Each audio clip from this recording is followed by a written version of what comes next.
good. So, hello, everybody out there in Radio Land, everybody out there online. Thank you for tuning in with The Divide with Marcus C. Williams. We are here in your ear having the conversations that you need to hear on WRFZ 106.3 Rochester Free Radio. Thank you for tuning in this week. You are listening to the #1 conservative news and radio talk show in New York State. Let's make it the whole country. All right, as we jump in here, we're going to have a couple of conversations, some about some local stuff, some about some international stuff, some about some interpersonal stuff. So let's get into those important conversations. And I really want to jump into this real quick. If you guys are watching us online, please hit the likes, hit the thumbs up, even just drop a comment, just do a thumbs up in the comment, an American flag, whatever. Say, hey, I'm listening. Hey, I support you. Hey, I like you. And if you do want to support the show, if you're listening to us on the radio, you can always go to Rochester Free Radio on Patreon, and you can donate on there. Just put The Divide, and that'll go to credit for our show. If you're watching online, you can check out either sides of these screens right here or down below. So that's how you can help support the show. You guys, we are in the midst of a whole bunch of different issues in our country. One that has recently came to the forefront, or should I say recently come to the forefront, is the Saracens that are inside our nation. Marcus, what is a Saracen? A Saracen is one of those Muslims from one of those sand countries.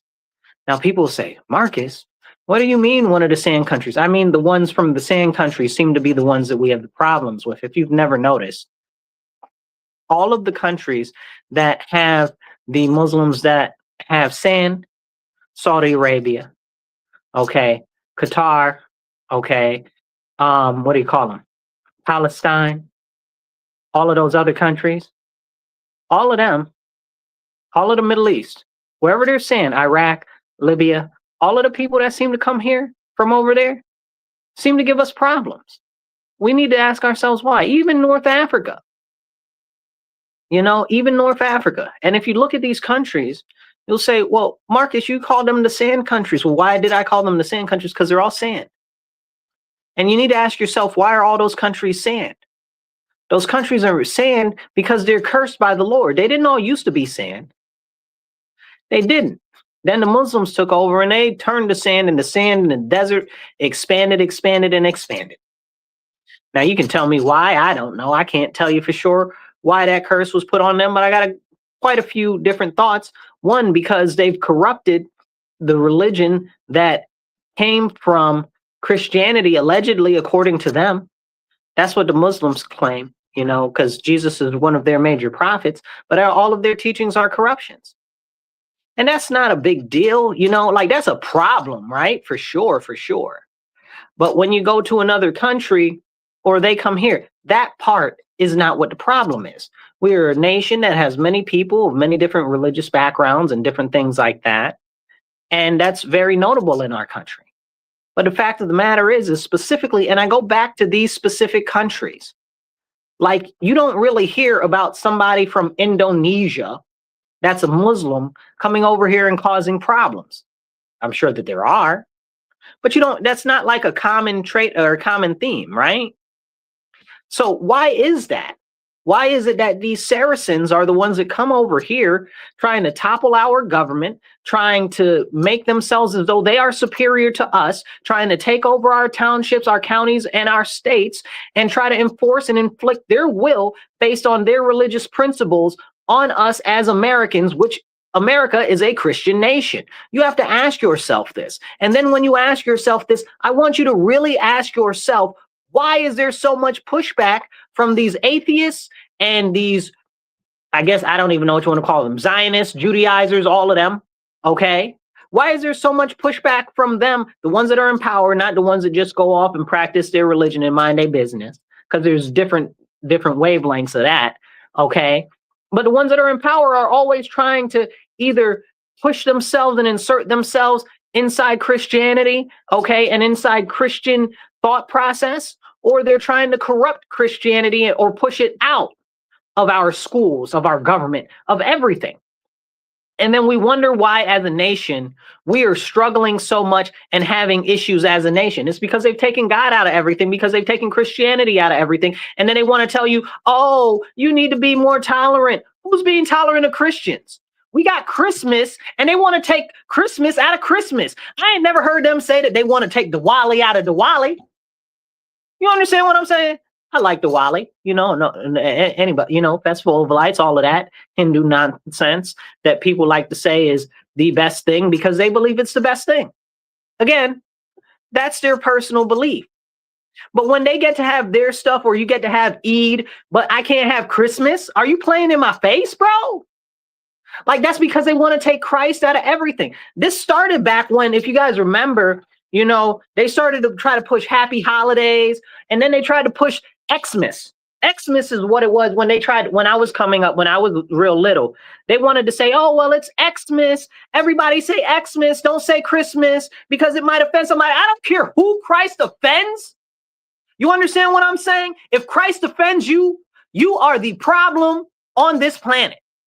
You need to turn to Jesus Christ, and you need to look to him and his teachings so that you can get closer to the Lord our Father.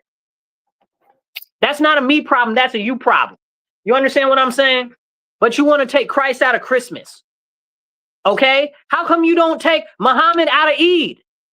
How come you don't take the Hindu gods out of Diwali, or what's the other one that I like? I forget.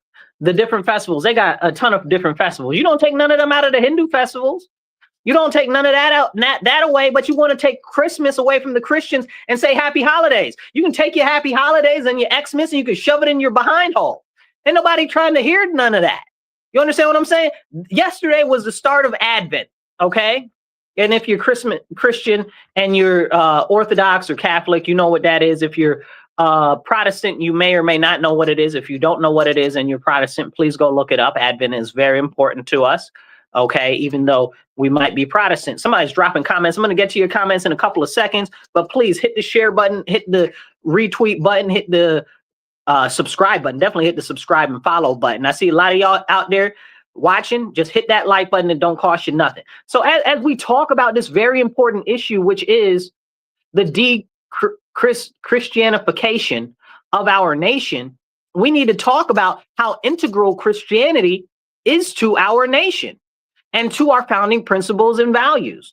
I really wish that I didn't have to go over this, but it seems like Christians that are now standing up are being ridiculed for standing up against Islam, because it's not that they're standing up against Islam itself, right? They're being ridiculed because they're standing up against Islam forcing itself on us as Christians and into the political arena.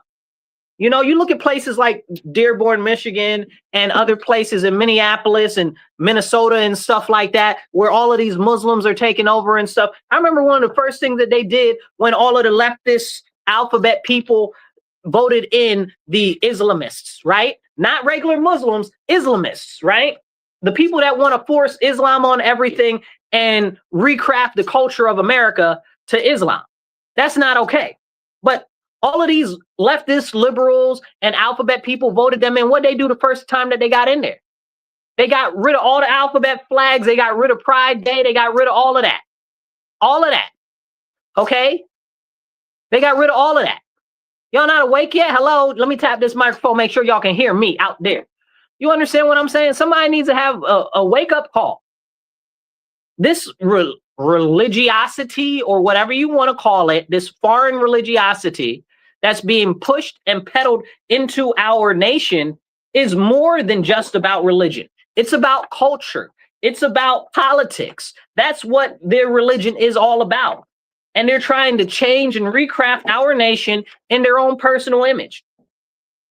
And that's a serious issue, because they've tried to take Christianity out of everything. And if you talk about Christ, oh my goodness, that is the end of the absolute world. You can't talk about Jesus Christ. They will shun you. They will say, oh, don't talk about that. You can't say praise the Lord. They don't even want you to say God bless you.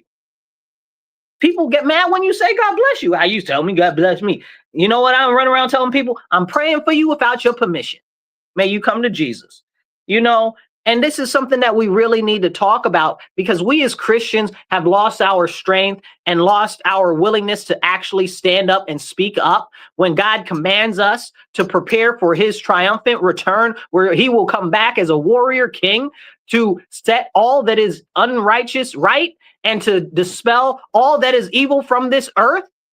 Like, are we not, as Christians, supposed to stand up right now? Like, I don't know where this lily-livered, pushover, pansy, poofy, foo-foo Christianity came into play, okay? Some people say that it was the Judaizers that tried to push that into Christianity. Some say it was the atheists. Some say it was the secret societies. Some say it was just the 13 powerful families that rule the whole world that have done it to corrupt Christianity so that they can weaken it, so that they can start to more so control and be more powerful over more things.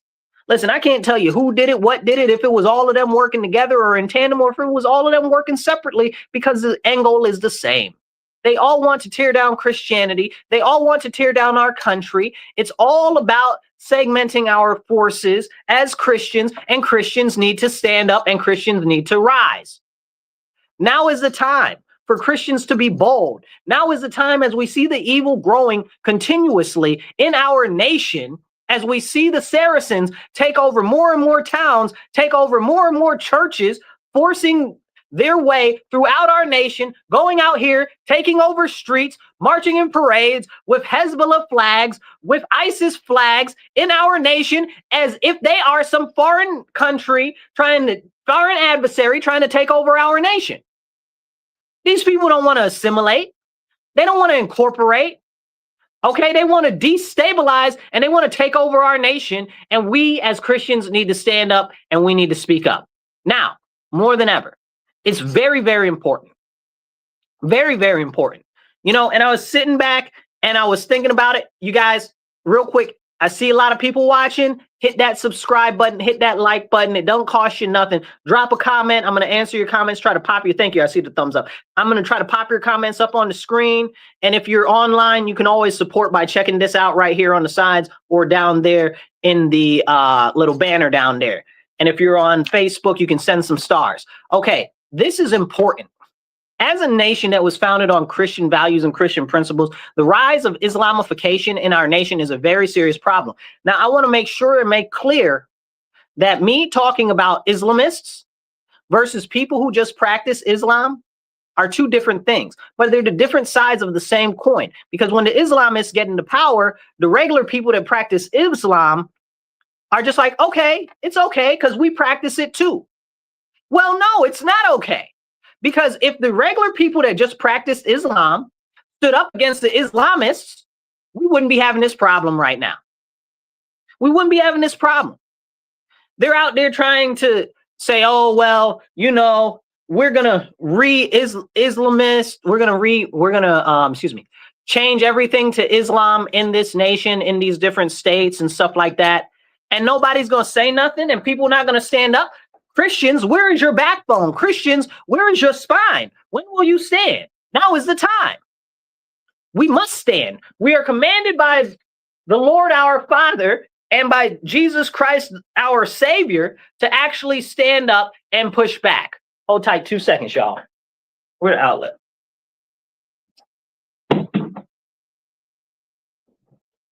We're commanded to stand up, but not enough people are. And this is a big, big problem. Let's hit some of these comments real quick. Let's see what we got going on. We got, what's that say? Who's that? Simpson. OJ Simpson says, Holland, my brother. Okay. Let's see. We got a couple more comments here. We need to stop making, who's this? Hoopla. We need to stop making religion a focal point of our country. Let's address that for a second. Stop making religion a focal point of our country. What does that even mean? Like, let's be honest. Okay. Our nation was founded on Christian values and principles. And for you to say that, oh, well, we should stop making it a focal point is to disregard completely how much so religion impacts the laws of our nation and the direction that these Islamists are trying to take our nation. Period, point blank. So for you to say that That's counterproductive to the direction and the focus we need. We need to make it less of a focal point. Well, if we ignore it, then it's going to be more of a problem. Let's see. Somebody says, Jason says, true. Just seeing you scrolling by. I love you, brother. I appreciate you. And I love you too, good brother. If you guys want to hit the subscribe button, please subscribe and follow my page. We got some more comments coming in. Let's see what else we got here. Okay, it won't scroll down that far. But as the comments come in, we'll pop them up. Make sure that you share this out on your page and everywhere else, because we need to talk about these important conversations. And the Islamification of our nation is a major one. Now, you'll say, well, Marcus, isn't there so much else going on? Yes, you guys, that is part of the very important conversation. This is why we must talk about this. This is why there's so much coming on all at one time. And let me be very clear. These Islamists are being used as a tool against our nation to separate and divide our nation. Okay? Why? Because it serves the families that are in power above all on this planet. The 13 ruling families, you know, all of the ones, you call them whoever you want to. We know who they are, you know.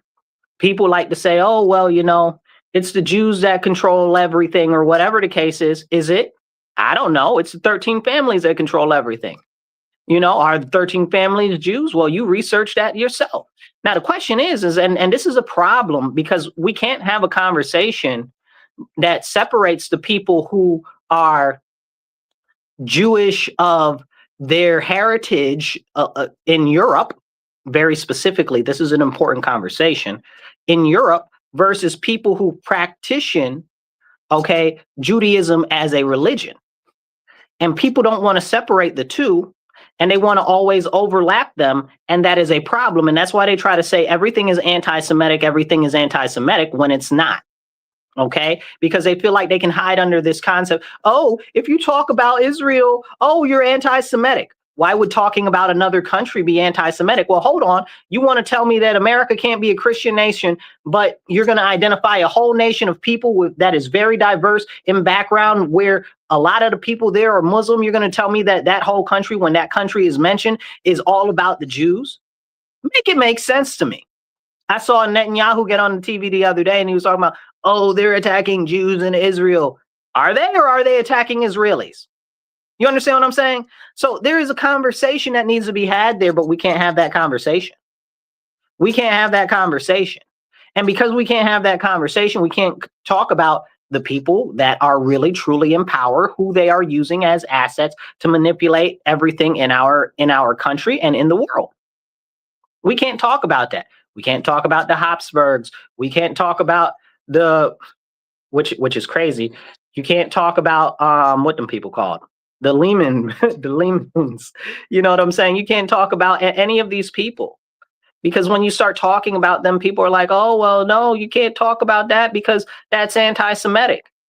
Is it my fault that the people that are doing all of these things somehow have some lineage to being some sort of Ashkenazi? Is that me? Is it me?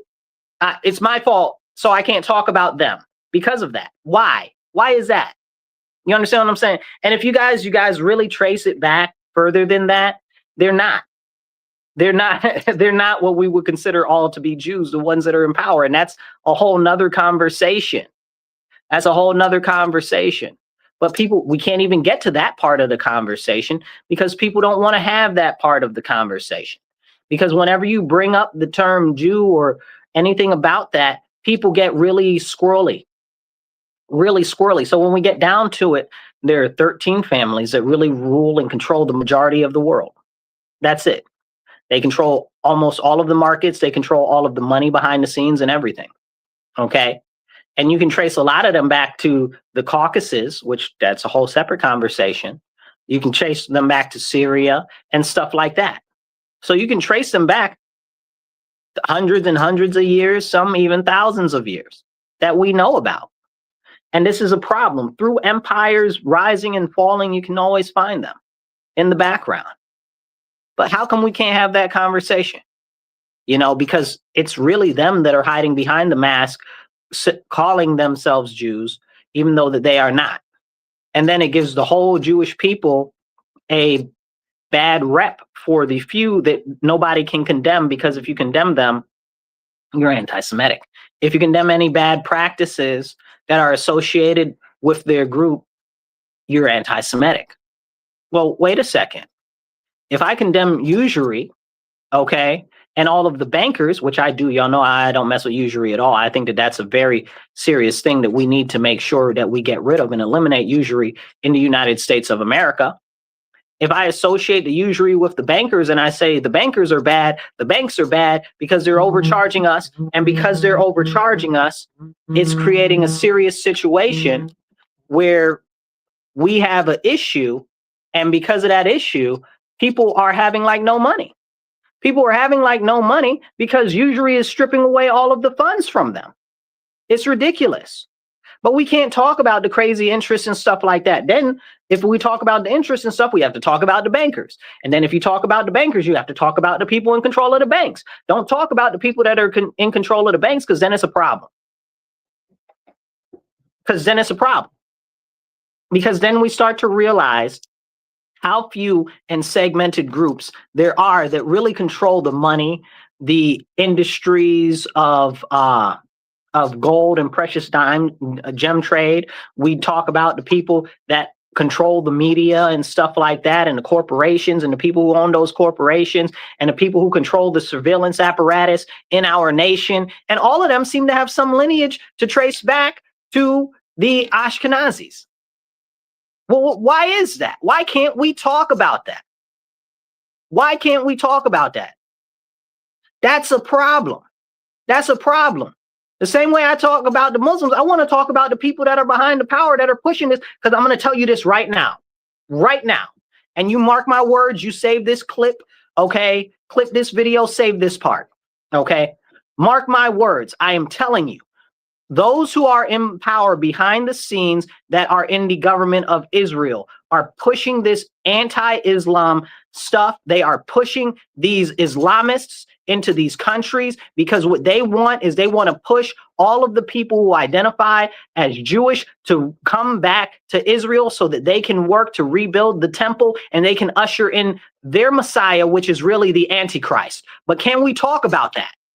Can we have that conversation? I'm telling you right now, from my mouth to your ears, the people that are high up and influential in the Israeli government, in the Israeli politics behind the scene, the Israeli elite are pushing all of this Islamist nonsense all into Europe, all into America, so that they can work to destabilize our country and push this narrative of anti-Semitism so that they can push all of the people that identify as Jews back to the nation of Israel so that they can start to rebuild the temple so that they can be more stronger as a nation.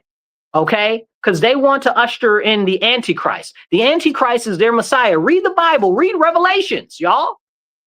They've already sacrificed the red heifer. They're trying to push this stuff and do this to usher in the end of times, you know? And I'm going to be very honest.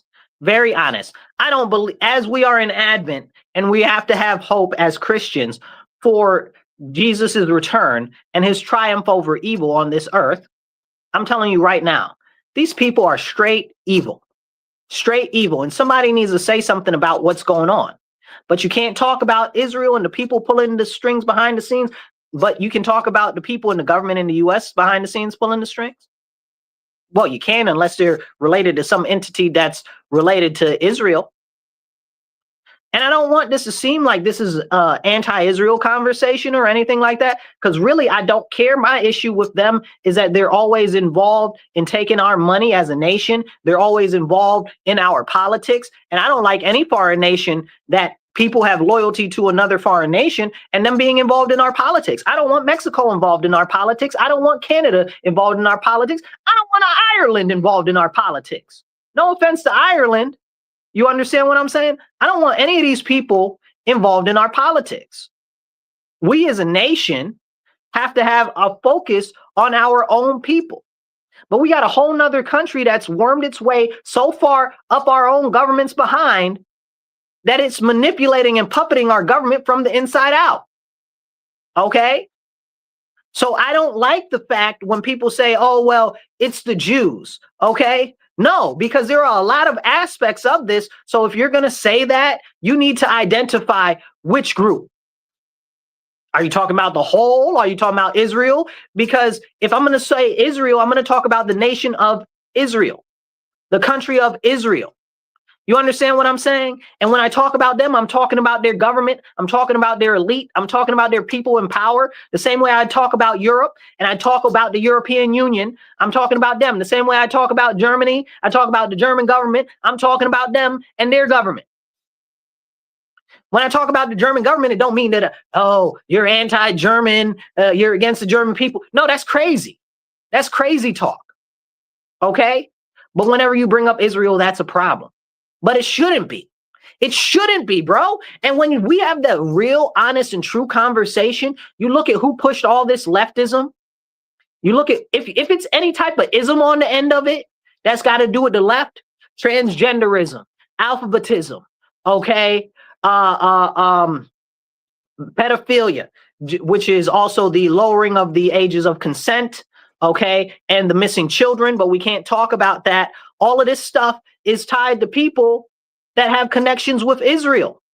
Lately, can we talk about that? And if it's lately and we can prove that, and we know that, and that's a widely held understanding, how come we can't have that conversation? If they say it in different venues like speeches and symposiums and stuff like that, if they can talk about it openly, what they're doing inside our nation, what their history has been inside our nation, how come we can't talk about that? Somebody's got to make it make sense to me. Somebody's got to make it make sense to me.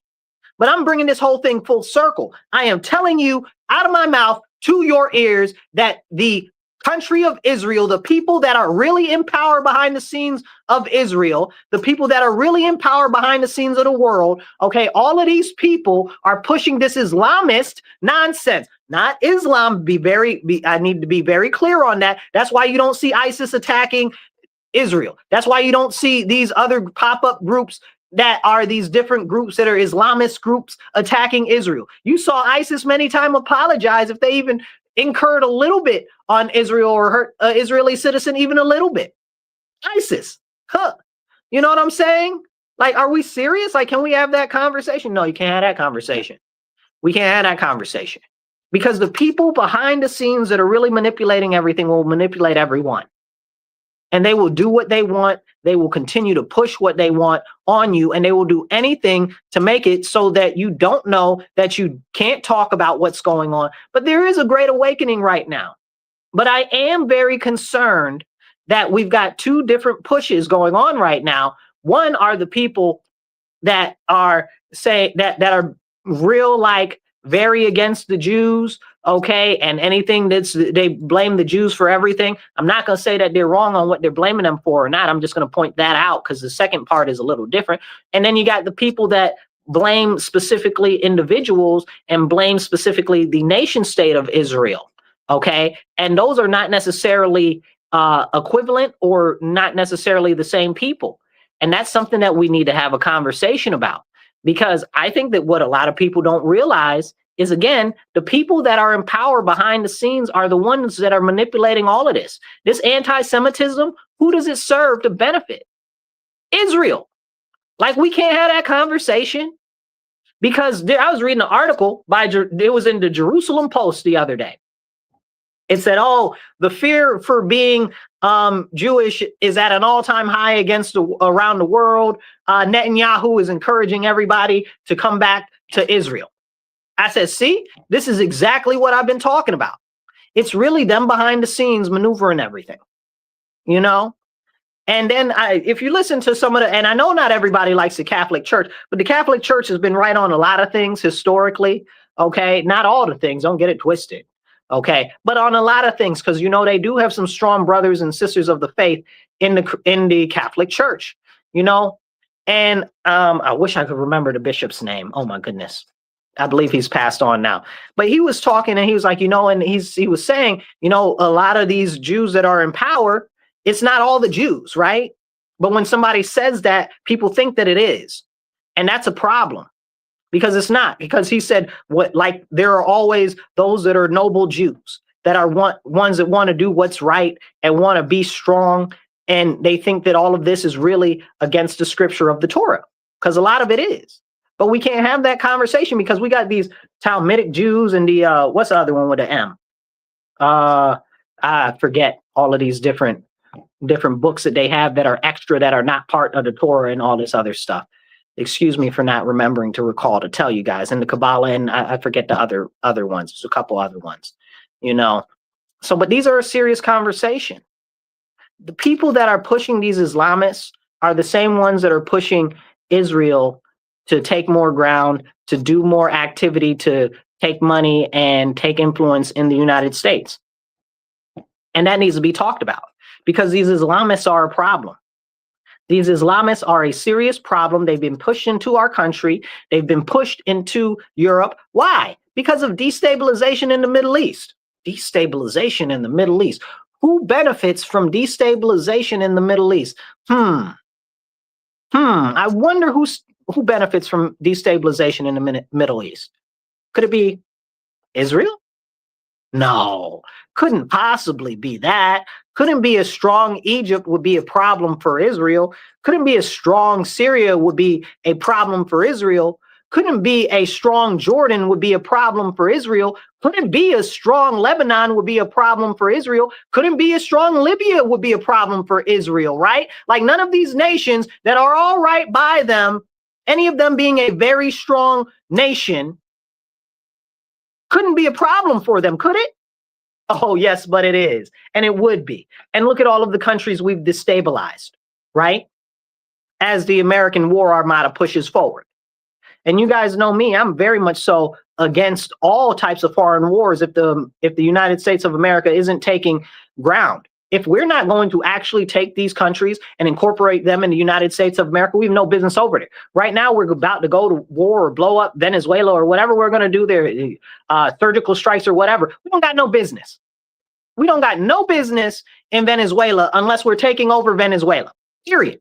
And I'm not talking about putting a puppet dictator in there. I'm talking about unless America itself is going to annex Venezuela and incorporate it into the United States of America, we don't have any business messing with Venezuela. We definitely don't have any business dropping bombs on them. And we for sure ain't got no business putting, I don't even care if it's a surgical strike team or a wet work team in there.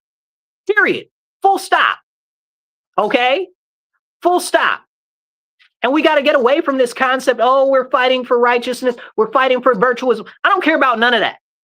I don't care about none of that. Oh, we are the noble victors. No, I don't care about none of that. You ain't got no business. We got all of this stuff in our country. We need a crusade inside our country because we got all these Islamists in our country trying to topple our country. And we got all these other pagans and atheists and everybody else in our country trying to destabilize our country, talking about, oh, down with America and down with capitalism, up with communism and up with socialism. Absolutely not. All of these people need to be driven out of our country. Like, are you crazy? But we're over there fighting in other countries. Are you serious? I was watching the news the other night, and they've got all of these people down there in Brooklyn. I believe it was Brooklyn. I'm pretty sure it was Brooklyn. It might have been Queens, but I'm 99% sure it was Brooklyn. In Brooklyn, and the ICE officers are trying to get out to do an operation, and these fools and clowns have put all types of planters and stuff in the middle of the street, blocking traffic, blocking them from doing their operations that they need to do to preserve the integrity of our nation. All of them should be put in prison. Like, not jail, prison. And I'm not one of those people that be to just throw people in jail, throw people in prison. I don't trust the government. Number one, let's be very clear. I do not trust the government, not a little bit, not a lot of bit. I don't trust the government further than I could throw it. And I can't throw the government at all. So that lets you know how much I trust the government. And I encourage you, no matter how much you distrust the government, you don't distrust the government enough. And people will say, oh, well, no, the government wouldn't do such and such. Oh, yes, they would. I encourage you to go look up the different CIA operations that have been done on the American populace that we know about that have been declassified. I encourage you to go look up the military operations that have been done on the American populace that are declassified that we know about. I encourage you to look up all the towns on the maps that do not exist there anymore because of military programs. I encourage you to look up all of the military biological weapons programs that have been performed inside the USA that have wiped out complete and entire towns that we know about. I encourage you to look up San Francisco when they spread that virus in the fog in San Francisco. And y'all wondered last time why I was talking about the fog that was happening during COVID here, because we seen that game play out. We got the released reports. Like, this stuff isn't conspiracy theory, it's conspiracy fact. And conspiracy theory, anybody that says something, oh, something's a conspiracy theory. Well, the CIA came up with that term to try to discredit anybody. But conspiracy is illegal on the state level and on the federal level. So you make it make sense to me. You guys are listening to The Divide on WRFZ 106.3. Don't touch that dial. Tell your friend, tell your family, tell your neighbors down the street to tune in. We are here every Monday, every week, 2:30 to 4 p.m. And if you guys are online, hit that share button, hit that like button. And if you'd like to support and you're on the radio, you can go on Patreon and you can donate to Rochester Free Radio and just put our show name in the comments, and that'll help the show. If you're online and you want to help out the show, you can check this out right over here, or you can check it out down in the banner. So I encourage you guys. This is important types of conversations that we need to have, but not enough people are having these conversations. Now, I want to get back to the ICE operations that are going on in our country, because it's very important. You understand? Let's talk about something for a second before we go back into that. 50-year mortgages. Let's talk about the 50-year mortgages, right? 50-year mortgages only benefit the bankers. I wonder who the bankers are. Can we have that conversation? Who's really in power behind these bankers? Okay, who's really in power behind this security and surveillance apparatus? No, we can't talk about that, But anyway, back to these bankers pushing this 50-year mortgage. You'll be dead. Simple and plain. Average person age to go out and actually get a house is about 40 years old. 40 plus 50 is 90. 90 is generally a death age. You'll be dead by 70, I believe 78. Is now the life expectancy in the United States of America. So we need to have a serious conversation about that. They expect you to pay until you're dead and then pay some more. Like, this is really ridiculous. If you're online, drop a comment. The comments don't cost you nothing. Drop a comment in the comments. All of the comments help to get the message out to more people, to show the videos to more people. Do that real quick. Take 2 seconds. Just say, I hear you. I love you. I see you. I don't care what you say. Say cuckoo, ka-choo, as far as I'm concerned, but drop a comment. Drop a flag, drop a thumbs up, whatever, it all helps. Now, as we have this conversation about this 50-year mortgage, I need you to understand what's happening to the housing market right now. It's in turmoil. It's going down.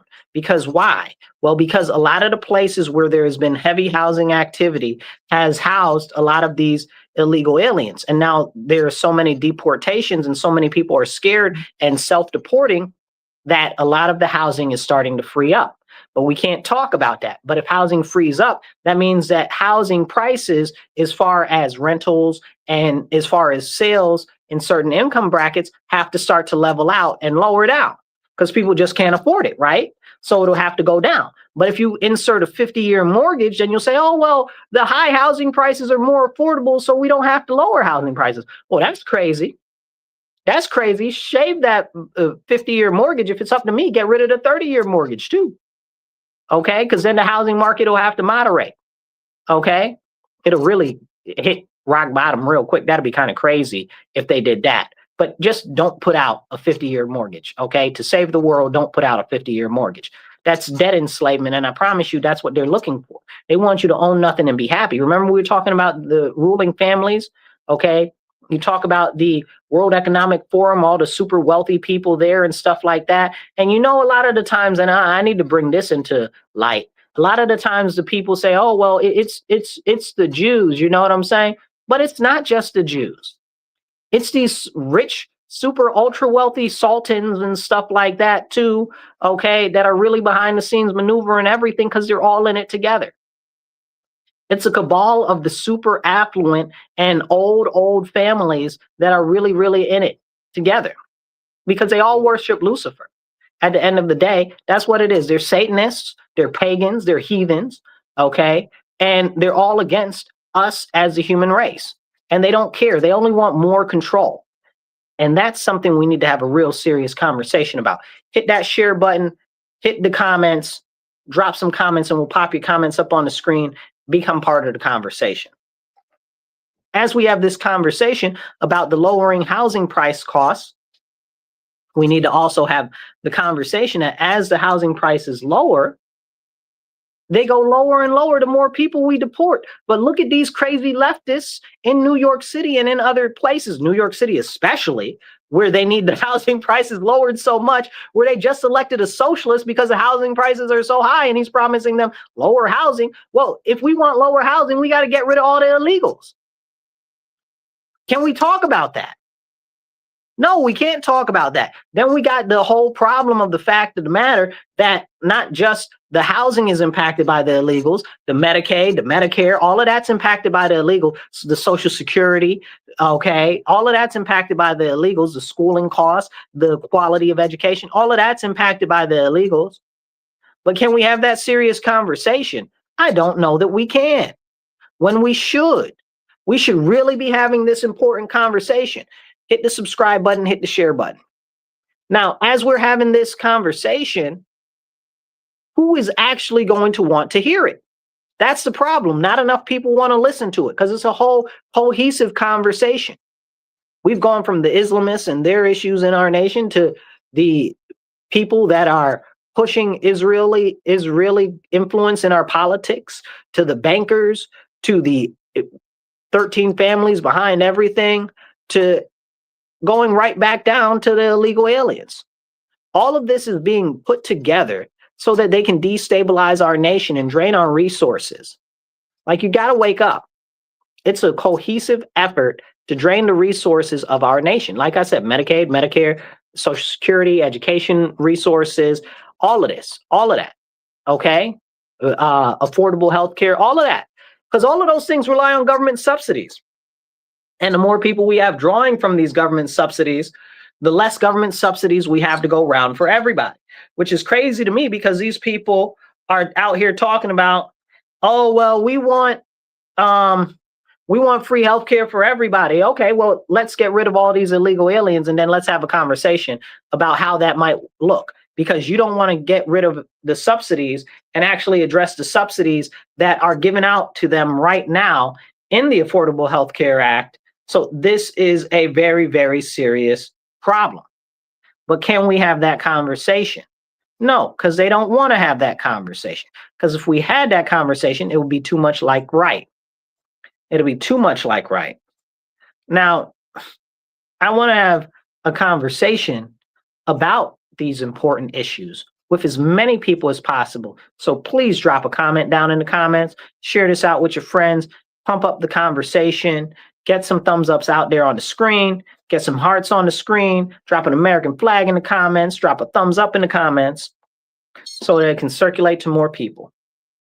And as we're having this conversation on the draining of resources in our nation, we need to have a conversation about the continued deflection of everybody inside our country. Everything is misdirection, right? Because at the end of the day, what they want is they want you to own nothing and be happy. They want you to eat the bugs. They want you to eat the fake meat that's been made in labs. Didn't you guys hear the Campbell's Soup guy? The director of Campbell's Soup was like, oh yeah, our food is for the poors. Like, he came out and said it. Like I told you, go back and watch my other shows, y'all. Like I said, that these people just look at us like the poors and they don't want anything to do with us and they feel like we're the scum of the earth and all of this. And that's why they're doing all of this, to keep their affluence, because they feel so much better than us. And it's multiple tiers of that class, right? Like, you've got the entry-level wealthy, you know, the people that are $100 million and more. Okay. Then you got the super wealthy, which are like $1 billion, you know. Then you got the people that are hundreds and tens of billions of dollars and trillions of dollars. You know what I'm saying? People are like, oh, there's nobody trillions of dollars. You tell me that the Sultan of Saudi Arabia ain't worth $1 trillion. Shut your mouth. Oh, you understand what I'm saying? Don't tell me no nonsense like that. Especially the power that some of these people wield as families. Multiple trillions of dollars. Don't play with me. So we need to have these serious, important conversations because nobody else is going to have them. And I really hope that we can have these conversations more openly. I'm watching what's going on in Ukraine and how we're pushing for a peace deal there. I do believe very firmly, unless something pops off really weird, we will secure a peace deal very soon because Trump does want to go into Venezuela. I believe that for the most part, everything will be restricted in Venezuela to certain small actions until we resolve the peace settlement with Ukraine and Russia. Okay, unless something really weird happens out there. Now, like I said, America shouldn't be in that at all unless we're taking over Venezuela and incorporating it. But of course, we're not going to do that. I believe our soldiers deserve the spoils of war. You keep what you kill. Okay, I believe all of that. You understand what I'm saying? Like, for the history of warfare, you get to keep what you kill. Like, you mean to tell me that our soldiers are supposed to be highbrow above everything else, that they can't have spoils of war? That's unacceptable. I don't see that acceptable. And I don't understand how that's acceptable to anyone, because we're supposed to be all morally virtuous. Stop it. Okay. I'm not saying that everybody can get spoils of war, but maybe the first and the boldest, the person who accrues the most of whatever is deemed the most important facet of an operation or something. Like, what are we even talking about? Like, where is the incentive? Like, our boys and girls just go off to war to get murdered up, and they come home and they get substandard quality service and stuff like that. Like, are we being serious? They deserve better. They deserve spoils of war. I really very much so believe that. And anybody that's got anything foul to say, I want you to understand and remember that I don't really support a lot of wars unless we're taking territory. And I don't support taking territory that we're not going to be able to hold. Okay? So be very mindful of that. But I stand by the fact that if we go into any country, we should take it over. Otherwise, we don't got no business there. I don't care if it's Afghanistan. I don't care if it's Iraq. I don't care if it's Libya. I don't care if it's Madagascar. You understand what I'm saying? No offense to Madagascar. I'm just using you as an example. But these are the conversations that we need to have. We seriously need to have these conversations, because otherwise the wars will continue. The wars will continue. Nothing will happen. Nothing will change. And everything will stay exactly the same. Our men and women will go off, they'll die more. And now everything's going to digital warfare, information warfare, destructive sabotage through information technology, drones and stuff like that.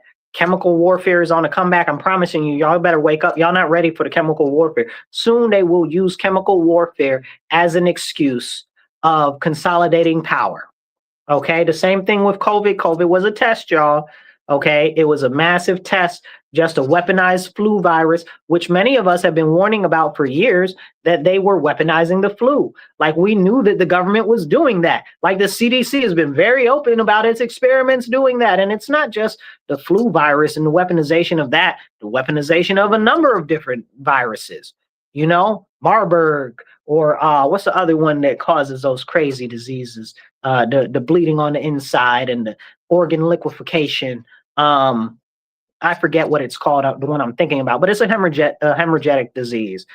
A West Nile virus. They're trying to take that and weaponize it. They're trying to do a whole bunch of stuff. Do you guys know that every month we drop hundreds of millions of mosquitoes in Panama and in Mexico? We don't know. You don't know about that? You don't know about that? Go look into that. Like, somebody should look into that. Like, so they bioengineer these mosquitoes to breed with these other mosquitoes that allegedly have these different larvae, bloatworms, and all types of other stuff that they want to kill, or they carry disease like chinga or whatever the other ones are called, that might hurt people and stuff like that. Come on, stop it. Stop it. Okay, stop. Okay, that, first of all, just legitimately stop. Don't do that. You shouldn't be messing with the environment like that. That's a very serious problem.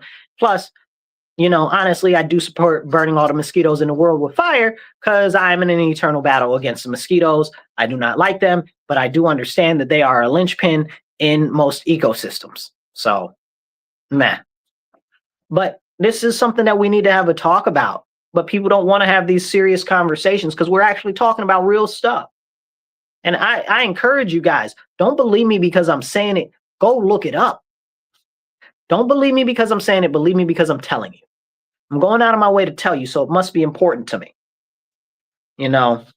We can talk about these two people that were just murdered. Well, one person was murdered, and the other person was shot down.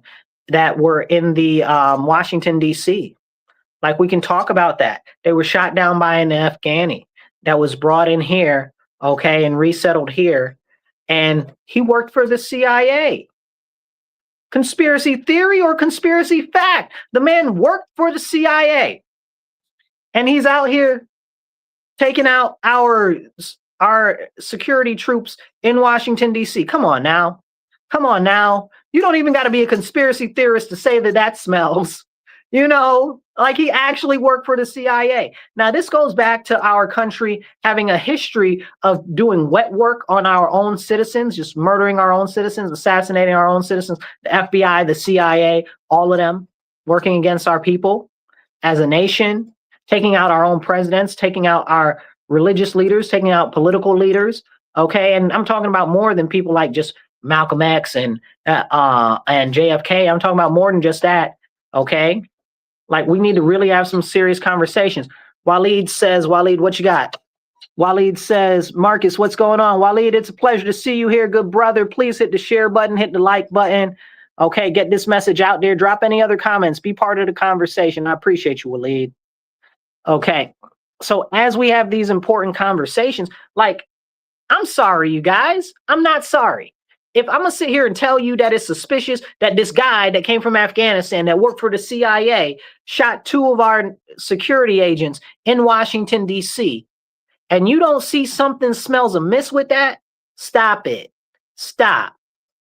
You know, and they're using that under the auspices of heavier regulation, and they're probably using this as a false flag or something. Okay, it looks like a false flag to me, but it has given Trump the desire and the need to stop all of the, all of the resettlement of people in Afghanistan and to restart deportations on more people and cut off more TPS and other programs and other stuff involving, and especially now at the Afghanis.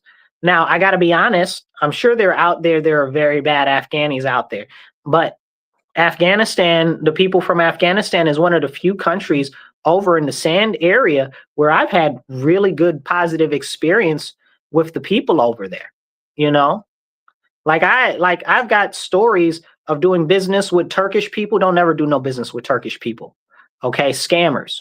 Okay, I can't deal with that. You know, so always trying to get one up. Very difficult to do business with them.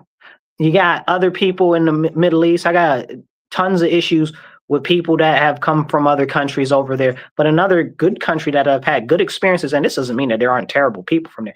I'm saying, just saying personally, I've had good experiences also with Egypt, with Egyptian Muslims. You understand what I'm saying? And I love the people. Like, I was having some good conversations with some young ladies that were from Afghanistan just like a week ago before this even happened.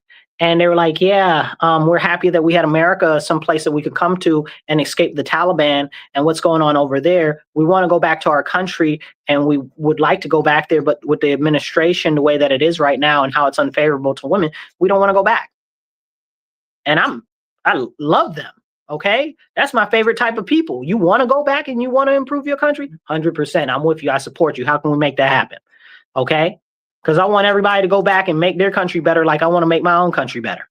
You understand? So anybody that come over here and want to leave, okay, to make their country better, I'm with it. Okay, how do we make that happen? You know? So, but this goes back into what I'm talking about. So it's very interesting that what's happened after that. I'm not saying that, don't get it twisted. I'm not saying I don't support shutting down immigration from all third world nations. If you ever listen to me, I believe in shutting down immigration from everywhere for the next 10 years while we work on getting all of the people out of our country that are here on overstayed visas and are here illegally, and the ones that are on here that shouldn't be here. You know, like, we need to do that. Full stop. But we can't really have that conversation. Again, they're a drain on our resources. They're a drain on our economic system. And then they send all of this money back to their homes. I understand they want to help their people or whatever the case is, but when that money is taken out of the American economy and it goes somewhere else, that is money that is taken out of the American economy. I need you to understand that when that money is taken out, it devalues your dollar instantly. Your dollar has less value because now that money is overseas, it's not working inside our nation, and now more money needs to be printed to cover that. Okay, I need y'all to wake up a little bit. This is why I was so in favor of Trump trying to put an extra tax on that, even though y'all know I don't love taxes. I hate taxes. But he tried to put a tax on sending money international to other countries. That's a great idea. I wish it would have gone through Congress. I'm so mad at all of the people that fought against it. Okay, I'm not very happy about that nonsense. Now, we do need to talk about a couple of more things. We got a little bit of time here, so we can go through all of this right now. Again, I am very concerned. Oh, it looks like I just got a notification. We got even more troops building up, it looks like, over in Venezuela, which to me shows that they are really confident that we're about to bring this thing in Russia to a close, which is kind of positive, but also kind of alarming because, again, we shouldn't be in Venezuela. I want to talk about the Pope for a minute because the Pope's pissing me off, you guys. I'm really mad at him right now. And some Catholics will be like, oh, he's the Pope. We love him. So he is terrible. Him, the one before him, terrible. These people were unbiblical. They went against scripture all the time. Okay, and they're supposed to be the leaders of the religion. Okay, they are apostates, and I don't care who feels some type of way about it. Because if you're not able to hold your own people to account, then you are the whole problem. This is the same thing I said about the Islamists versus the people who practice Islam in America. If they're not holding these Islamists accountable, then they're terrible. And if you're Catholic and you're not holding the Catholic Church accountable, then you're the problem.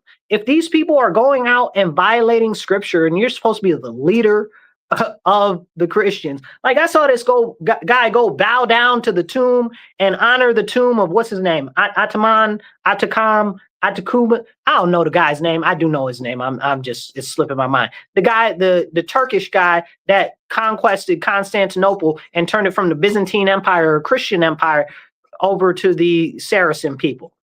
Okay. I forget which Ottoman Empire, I think it was at the time, you know. I'm not happy about that. This is the Pope. Then the Pope the other day, he had threw a rave at one of the cathedrals. Like, what is wrong with you? What is wrong with you?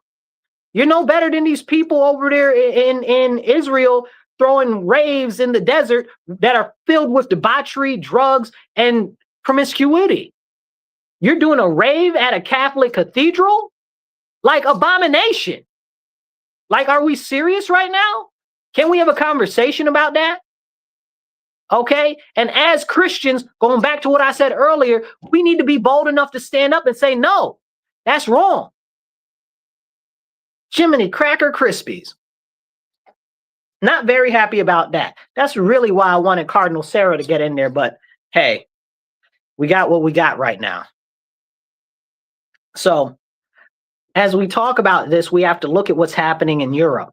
Okay, we have to look at the compromise of Europe and what's happening with all of these Islamists and people that are largely of military age that are men being pushed into these European countries and being pushed into the United States. It's a serious problem. And what is the Pope doing about that? The Pope said the other day, oh, you should welcome all of the immigrants. Shut up. Shut up. And anybody that feels some type of way, I want you to understand that you cannot become a citizen of the Vatican. How about that? Let's have that conversation. You go try to become a citizen of the Vatican or ask them to let you have safekeeping in there. And let's find out how difficult it is and how quickly they tell you no. So until the Vatican is about to open up all of its gates and all of its treasury for all of these people, okay, which they don't do that for Christians or even for other Catholics, I'm not trying to hear none of it. They need to be called out on it. Y'all got 50. How big are those tower walls outside the Vatican? The walls are like 50, 60 feet tall. And you can't become a citizen of the Vatican. Like, it's crazy. Like, and you're telling the Americans that we should let them in? Stop playing in my face. You're telling Europe that they should let them in? Stop playing in my face. I'm so glad that the Italian Prime Minister, what's her name? Oh, I like her a lot. Maloney. Okay, or however you say her name. Y'all know who I'm talking about. I like her a lot. I can see her face. Its name is slipping me right now. But she's like, we got to fix our country. We got to get these people out of our country. Spain and Portugal are working on it too. And Spain and Portugal should have never let them people in to begin with. Did y'all not remember what happened when Islam took over Spain and Portugal? We had to have a whole giant war against them to push Islam out of Spain and Portugal. We had to have the Reconquista. You understand what I'm saying? Like, people forget this stuff and act like it never happened before. It's just a continuation of what happened before. And this goes back to back then. What happened over there? How did they take over the different towns and stuff like that? Well, before the Reconquista, when the Moors were attacking, the Jews betrayed the people that were in Portugal, betrayed the people that were in Spain, and they were helping these people out as spies, and they were opening up the doors to the towns and the cities to let these people in. But we can't talk about that either. And then you wonder why they get kicked out of every country. History is important. And just talking on history doesn't make you anti-Semitic. It makes you a recognizer of the facts of history. I love history. Okay? I love history. And who thrived under the Muslim occupation of Portugal and Spain? Oh, yeah. The Jews that were there. Make it make sense. Again, European Jews, not people who were traditionally from the tribe of Judah or from the tribe of Israel. And that's a whole separate conversation for a whole nother video. I'm not going to get into that today. But we need to have these important conversations.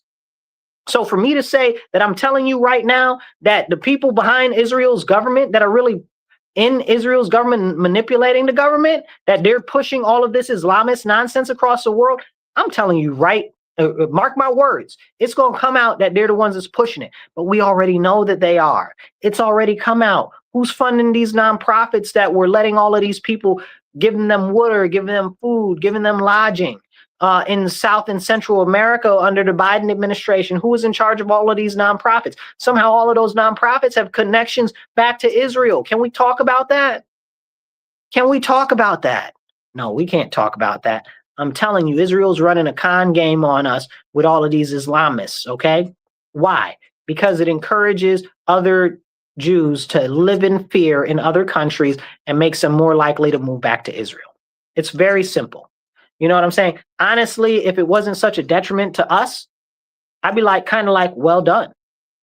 I mean, it's a real strategic plan. It makes a lot of sense. It makes a lot of sense. It makes a lot of sense. But most people don't realize it.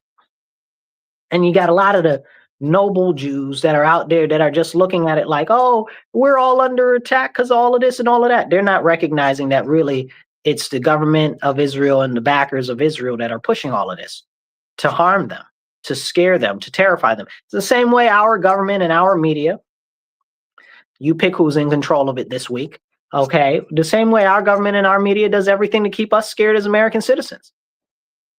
It's no different, just on a larger scale. You know, because if they can keep you in fear, you're easier to control. You're easier to manipulate. If they can keep you unstable, you're easier to control. You're easier to manipulate.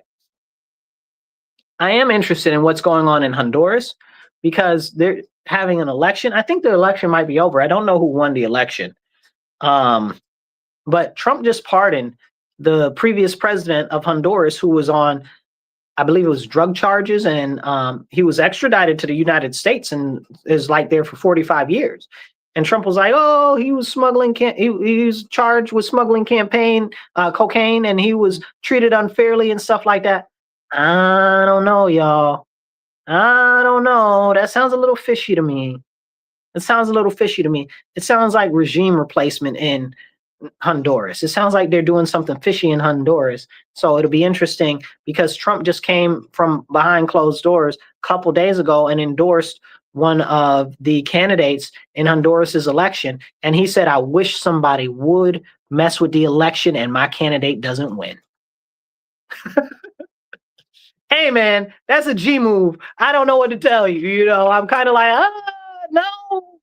But he's like, yeah. And I'm like, hey, it is what it is. So that'll be very interesting to see what happens there. I'm waiting. We won't know. We won't know. And they're still counting the votes right now. So I just pulled it up. They're still counting the votes in Honduras. So we'll see what happens there. That's very, very concerning. Very concerning. We'll see. We'll see. I want to talk about a couple more things also because I'm concerned for our country. I want to go back to the Campbell's soup thing and how they were talking about they were using the fake meat and the engineered foods. They were like, yeah, we are using 3D printed meat because it's for the poor's. Nobody eats our food but the poor's anyway. And I'm like, Lord, help us. But listen, because they just told you they're using 3D printed meat and they didn't put it on the can, that should show you that we need some legislation about that. Hello, people, wake up. Honestly, I think a lot of this is they're feeding us people, but that's a whole nother separate conversation.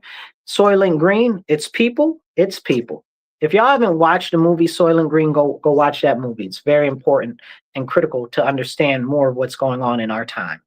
So it's very, very elucidating and illuminating. I guess illuminating would be another way to say that too, you know? So we should really have these type of conversations, but go watch that movie because in that movie, it was like at the turn of the 21st century, the government couldn't control the people anymore because of massive droughts and climate change and all of this and all of that. So they had to centralize power into small cities and push everybody into the cities. All of this sounds very familiar, like 15-minute cities. And they pushed them all and they tightly controlled everything, even the food supply. And the ultra wealthy lived awesome lives, and everybody else that was low on the totem pole, the poor's, they couldn't even afford any real food and didn't even have any meat. And they were being subsided on this food that they called Soylent Green. And the Soylent Green was allegedly made from algae, and that was why it was green. But if you watch the movie, we find out that it was actually people. It wasn't algae, it was people the whole time.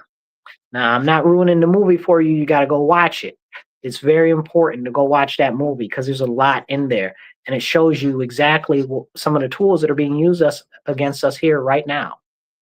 You know, some other books to read while you're at it is Fahrenheit 451, Animal Farm, 1984 is another one as well.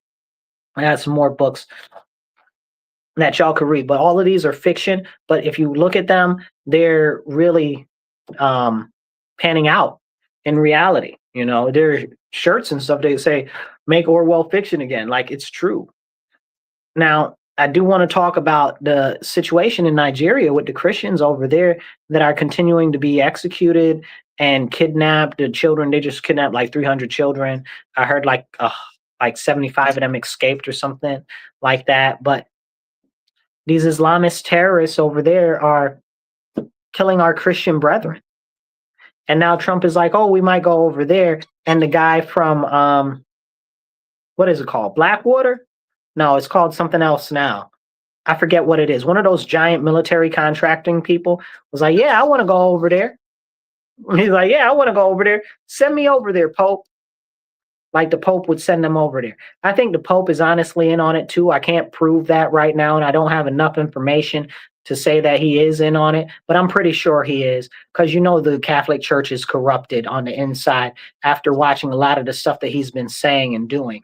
So I'm sure that all of the people that say that the Jesuits, again, people behind the 13 ruling families and part of them, the Farnese and the rest of them, all of these families, y'all got to trace these lineages. We got to have real serious conversations. And if I start seeing more of you guys comment and stuff like that on my page and stuff like that, we will have these real conversations. I'll do whole episodes on this, a deep dive on these things. But y'all got to comment more so I know what y'all want to talk about. So we got a whole bunch of stuff going on in Nigeria. And now Trump is talking about possibly going in there. If Nigeria doesn't do something about these people going after all the Christians, they've been doing that for years. They were doing it when he was in office the first time, but now all of a sudden it's an issue. Okay, maybe, but is there something else behind it? Is somebody pushing it? And it's interesting because all of these Zionists, all of a sudden are also for that too. So that's kind of got me a little bit leery, you know, like questioning it, like, like, yeah, I want to go over there and protect the Christians, but also something don't smell quite right. And I know Nigeria has some resources and stuff that we need and stuff like that. And I don't have any problem with that. Okay. I got some problem with Nigeria in general, But on the whole, I don't got no problem with it having minerals and us doing business with them and all of this and all of that. But I think that there's more going on there. I think it's really something to do with the Chinese and the Russians that are in Nigeria. But that's a much longer conversation for a whole nother episode, because they're all up, down, and through there in Nigeria, especially the Chinese. They're trying to interbreed with them and push the people out of there and stuff like that. It's really bad. It's really bad. And we need to have that serious conversation. We really, really do. We really do. Now, we look at stuff in our nation and we see things going wrong.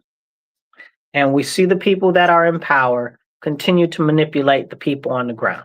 And this is why I always encourage you guys that we have to get active. We have to get active because nobody is coming to save us. It is up to us as a people to stand up and to speak up and to take action. Now, how can you do that? You got to start at the local level. You got to get involved locally. Go to a school board meeting, go to a county ledge meeting. Okay, go to any of these other numbers of planning board, fire district, other meetings. But people, you got to start getting active and be an active participant in civics and in our government, because our government's always going to be participating in you, like nobody wants that. So we got to stand up and we got to speak up. But in order to do that, we got to focus locally first, because that's where we as individuals can make the biggest change. Support a local candidate that you believe in, that you would like to help, or you can do join your local committee for whatever party you are. If you're Republican or Democrat, most cities or counties, if you don't have a city committee or a town committee, you'll have a county committee for the Republicans or the Democrats. Other smaller parties don't always have don't always have committees, but some of them do as well. Okay, so check that out. That's the smallest entry level that you can get into getting involved locally. If you are in Rochester, reach out to me. I'd be happy to help get you more politically active. We got to hold these people accountable that are passing these laws here locally, that are destroying our city, that are making it so the people that need services aren't able to get any help, that are allowing this crime to run wild, that are putting the money in the pockets of their friends, cousins, benefactors, and those who put money in their own coffers. We need to get active locally. But let's jump back into some stuff internationally. There was this guy from England. He came to the U.S. and he was shooting some guns, right? Because in the U.S. you can go gun range and go shooting. So he's shooting some guns in the U.S. He put the pictures on his social media. When he went back to England, they arrested him, talking about he's got guns and weapons and stuff. But he took the pictures in America where it's legal to do that. But this shows you the continued tightening of the power in England. But it's not just England, it's all of Europe, it's all of the EU. Like, you guys got to wake up. Again, this is these ruling families, this is these elite that are trying to hobble us as a westernized society. It's the reason why they're trying to push out Christianity, so we don't all have one unifying voice. So we don't have all one unifying thing to linchpin us all together. That's why they're trying to get rid of Christianity. Don't let them play in your face and tell you anything is different. Don't let them tell you, oh, it's so because diversity is strength or inclusion this or whatever that. It's none of that. It's because if they can take away the one identity that so many of us have, that's cooperative overall together, that links us all together, then they can more easily dominate us.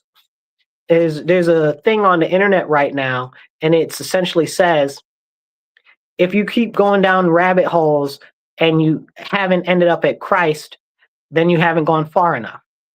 Because at the end of the day, all of these evil plots, all of these evil plans are against the Lord, our Father in heaven. That's what it is. It's Satanism, it's Luciferianism, it's all of this other stuff to turn us away from the Lord, our Father, and to turn us away from Christ Jesus, the Messiah. And we must stand up and we must actually say no more. Because if we don't say that and we don't stand up now, nobody else is going to. Hit the like, hit the share, spread this out there. Don't cost you nothing. Drop a comment. We'll do our best to pop it up on the screen. If you want to support, check out the side of the screen right there, or check out below right there in the little banner. Okay? anything you can. And if you're on the radio listening to us and you want to support the radio show, you can go to Patreon and go to Rochester Free Radio, and you can donate there. Donate $100, donate $25, whatever you can, and just put The Divide with Marcus C. Williams in the comments so they know what you're donating for, and you can do support like that too. But if you're online, either of these over here or down there. Okay? It's so important that we have these important conversations. And I really relish being able to have this conversation with you online and on the radio every Monday from 2:30 to 4 p.m.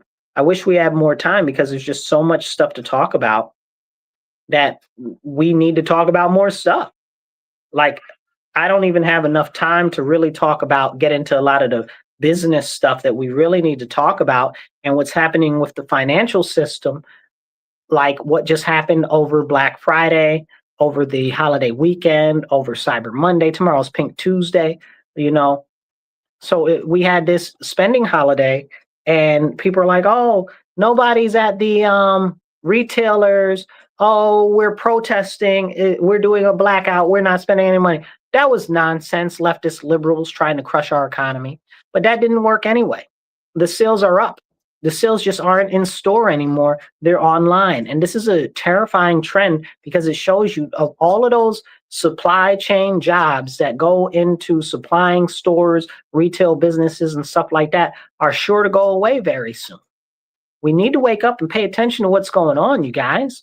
I was looking at a commercial the other day for DoorDash, and DoorDash is like, "Oh, we'll deliver your stuff from the store. You can buy last minute gifts for Christmas on DoorDash."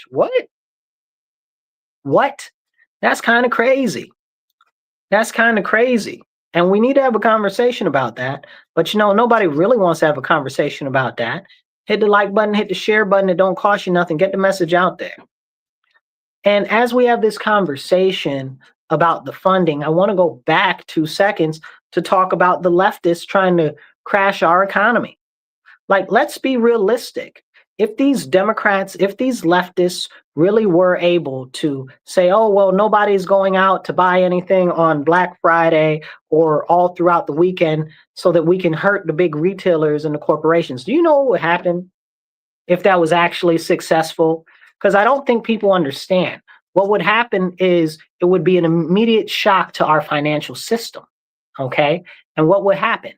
That means that companies that have loans out, many of them would default on loans. That means many people wouldn't get paid because there's not enough money coming in for them to get paid. That'd put more financial burden on and strain on a number of different establishments that are already suffering, and then what would happen? It'd be a collapse. They could very well collapse the whole economy, which a lot of them are pushing for this socialism and communism. And I'd love for you to go look up who were the Bolsheviks and how the Bolsheviks got in power in Russia and who they were really, okay? More history there with these European people that call themselves Jews. And the question is, are they really? You understand what I'm saying? Or is that a mask that they're wearing to deceive everyone and they're just of the synagogue of Satan? Can we have that conversation? I think we need to. We desperately need to now more than ever. But go look at that. They killed 100 million people, 100 million Christians. I think they officially say it's 10 million, but it was way more than that. It was way more than that. It was a complete extermination, because you got to remember how big Russia was, okay? And it's a much larger conversation, and that can go into a conversation about the Tartarian Empire, So, but this is important to have a conversation about, and we need to, because somebody does. And if you don't know about the Tartarian Empire, you need to go look it up. Some people will say, "Oh, well, it's not real," or whatever the case is. I'm fairly certain that some of the concept there is real. Something there really happened. There was a giant empire that used to be on maps. It was called Tartaria.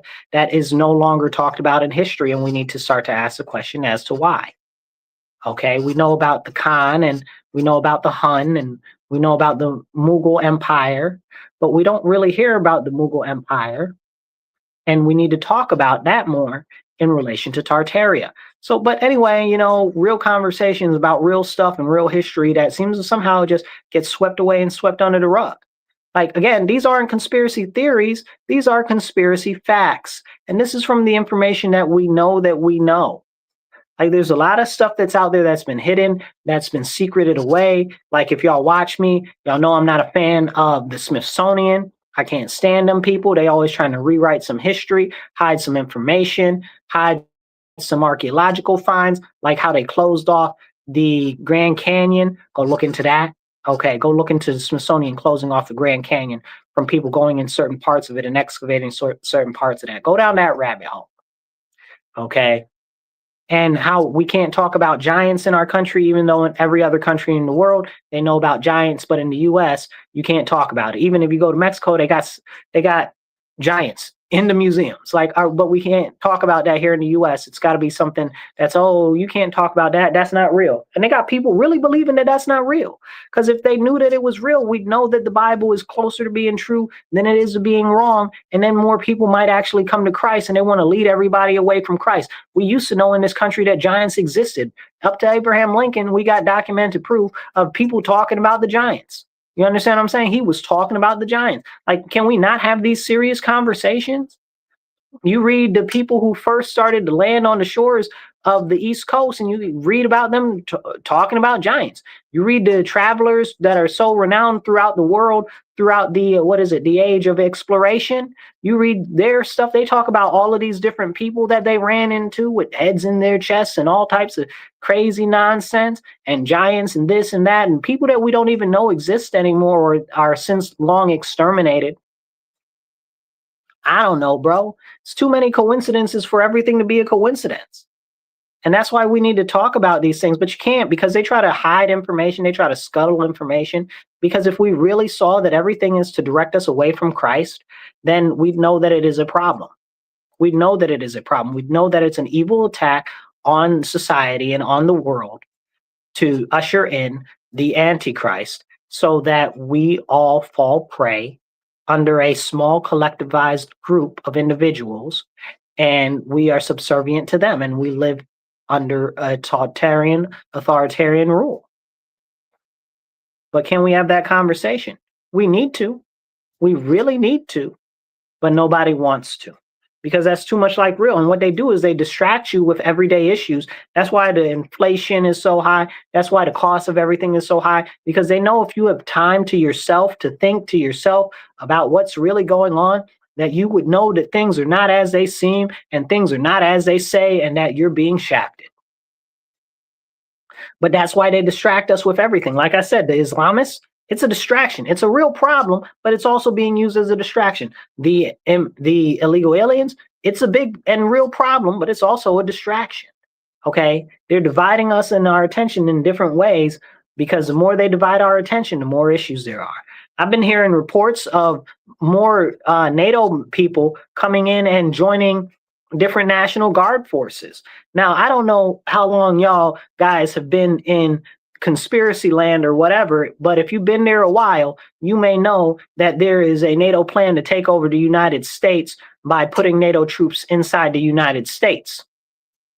So hearing these reports just makes me recall stuff like that. So they want to break us up. They've already got us chopped up into different divisions and parts of the nation as far as the UN is concerned, and NATO and stuff like this. Like, we really have to pay attention to what goes on in the UN and these world and powerful organizations so that we know what time it is. Because if we're not paying attention, if we're not willing to talk about it, nobody is going to talk about it. Nobody is going to talk about it.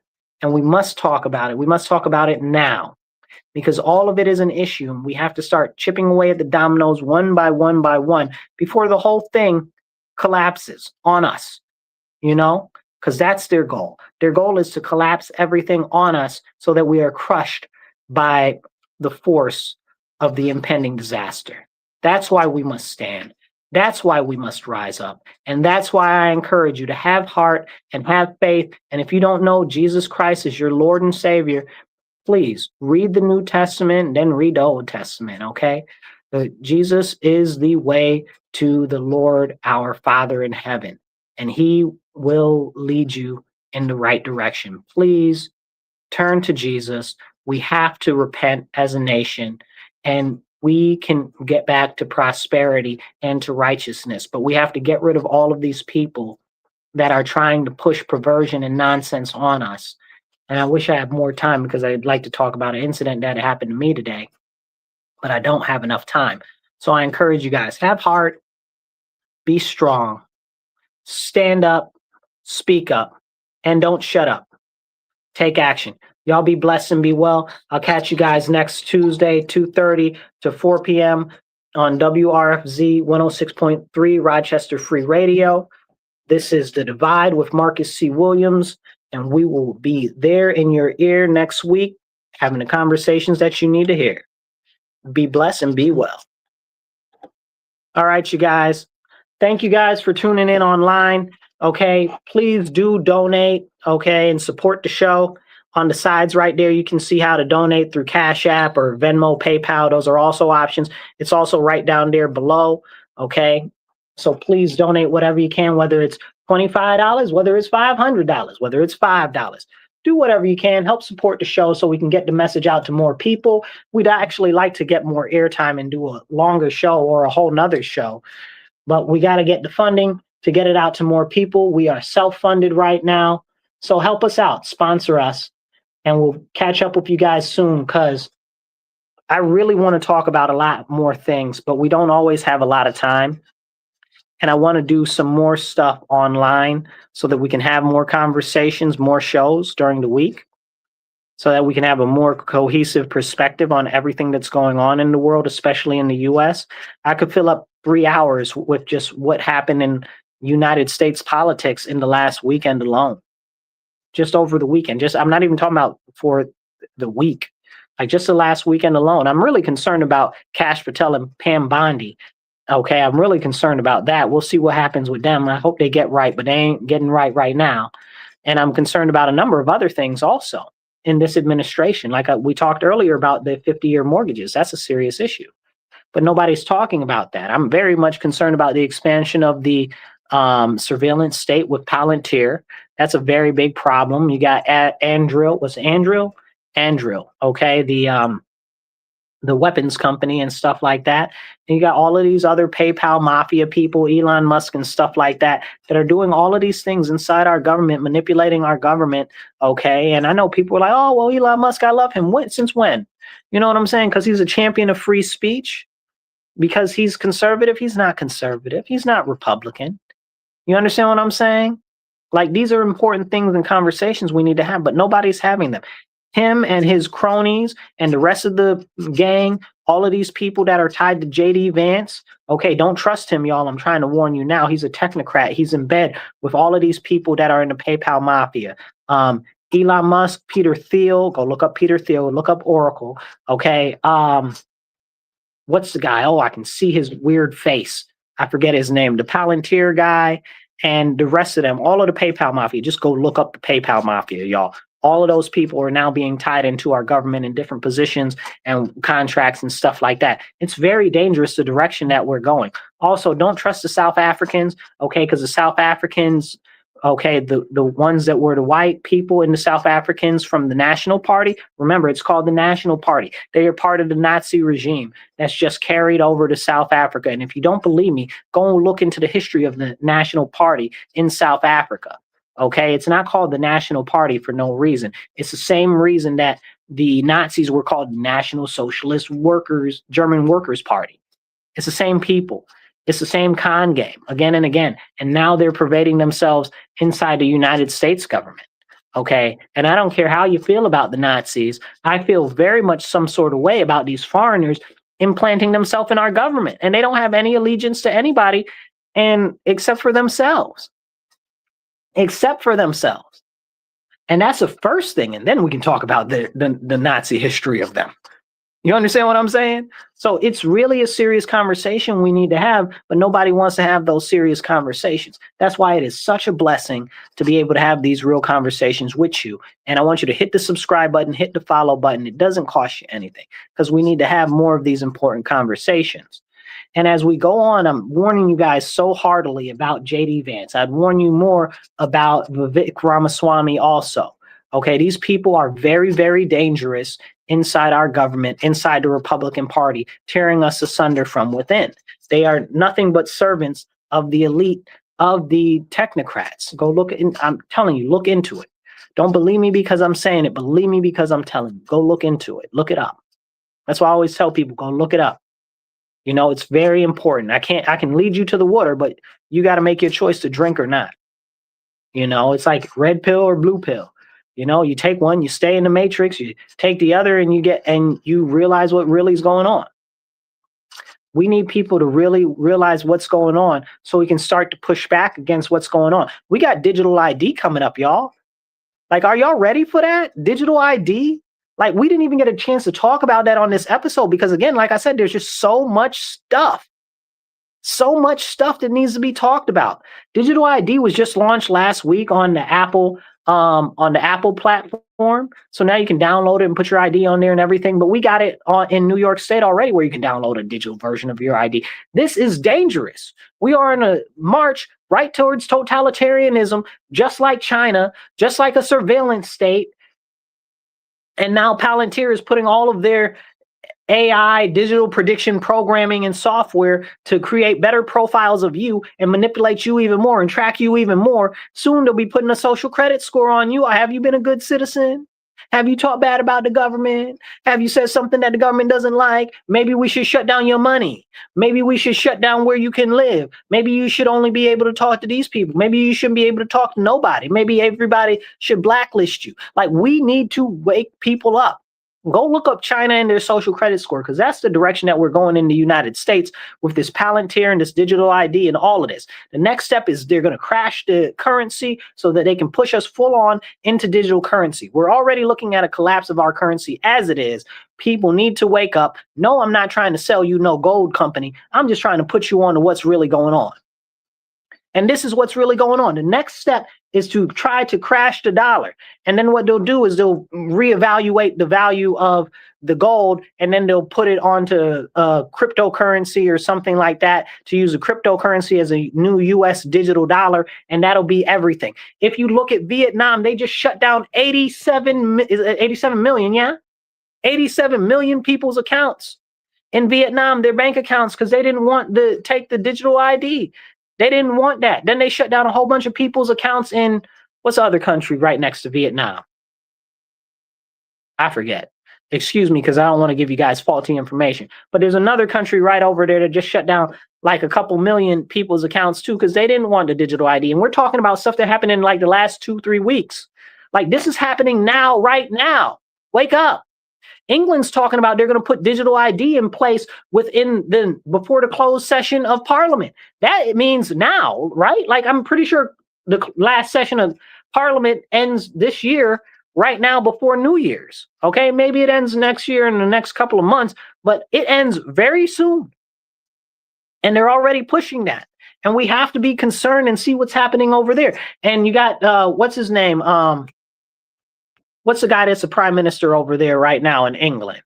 Oh, I can see his face. Oh, I don't like that man. I forget his name. Anyway, drop his name in the comment if you remember his name. But anyway, it's slipping my mind right now.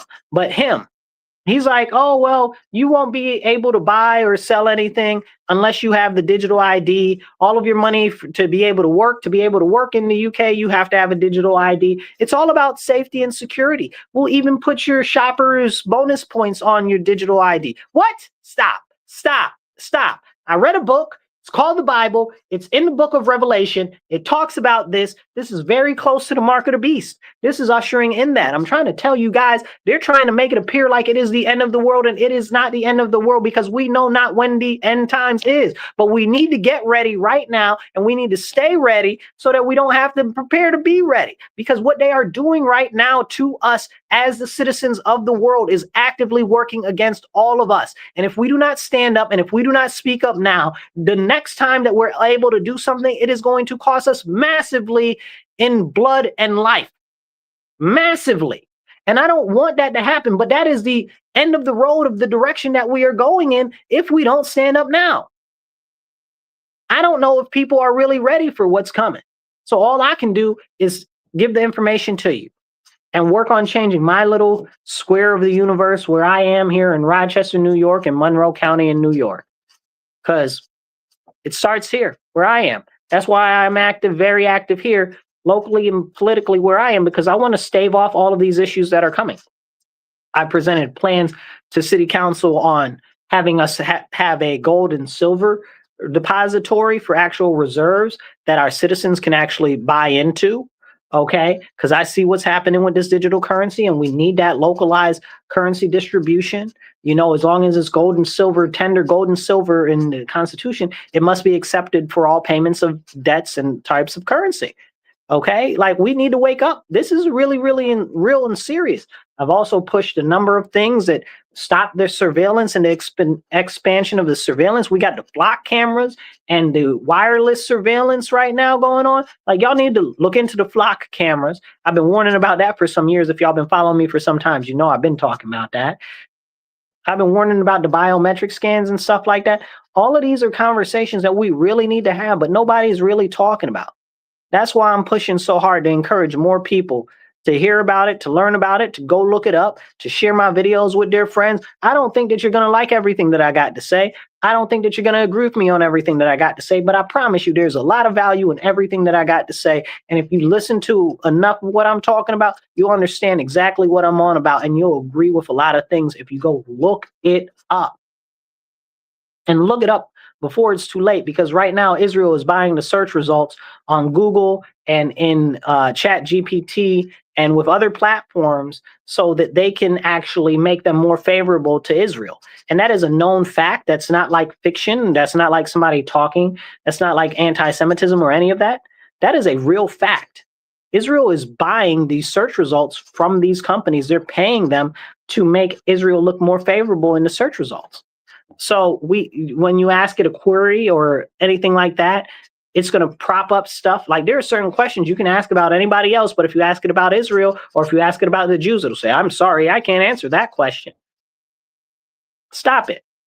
Stop, people. You got to wake up. We got to save our nation, because if we don't, nobody else is going to. We got to right now. We got to stand up. We got to save America. We got to push back against these bankers. We got to push back against these Islamists. We got to push back against these people these atheists and Luciferians and Satan worshipers and stuff, trying to push Christianity out of our government. We got to push back against these people trying to tell the boys that they don't have to be boys and the boys that they can be girls and all of this other nonsense. We got to push back against all of that. All of that. There are so many things that we got to push back against. You're like, well, Marcus, where do we start? Locally. Go to a city council meeting, go to a school board meeting, get out there, meet other people, find more like-minded individuals. Because what they're going to start doing is they're going to start shutting down communication and making it more difficult for us to communicate. I need you guys to remember this very, very, very explicitly. The government controls the internet and they control the electricity. As long as the government can control the internet and the electricity, they control all means of communications pretty much. They also control the radio waves and the radio frequencies. You understand? We got to wake up. We got to wake up now. It's imperative that we stand up, speak up, and don't shut up. Take action. I'll catch you guys later. Be blessed and be well.